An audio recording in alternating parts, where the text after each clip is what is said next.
இந்த உலகத்தில் எல்லாருக்கும் மரணத்தை கண்டா பயம்.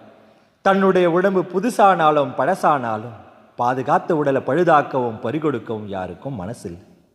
ஆனால் உலகத்தில் புதுசாக இருப்பது பழசாகிறதும் பழசாக இருப்பது புதுசாக புத்திர் கொண்டு மறுபிறவி எடுக்கிறதும் எல்லாம் ஒரு மாயைன்னு எல்லாருக்கும் தெரிஞ்சிட்டா சூரியன் ஒரு திசையில் வீழ்வதும் மறு திசையில் எழுகிற மாதிரி தெரிவதும் சந்திரன் வளர்வதும் தேய்வதுமாக பௌர்ணமி அமாவாசையை காட்டுறதும் அதில் நாம் பிறப்பதும் இறப்பதும் இளமை முதுமை கொண்டு இரவு பகலாக வளர்வதும் தேய்வதுமாக உறங்கி விழித்து கிடப்பதும் எல்லாம் நிஜமில்லை, ஒரு மாயைன்னு புரிஞ்சிடும். உண்மையை உலகத்தை கடந்து உற்று பாருங்க. சூரியன் வீழ்வதும் இல்லை, எழுவதும் இல்லை. அதில் நாம் உறங்கி விழிப்பது போல பிறப்பதும் இறப்பதும் நிஜமில்லைன்னு புரியும்.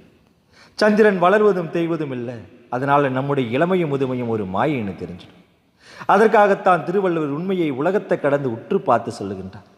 உறங்குவது போலும் சாக்காடு, உறங்கி விழிப்பது போலும் பிறப்பு என்று.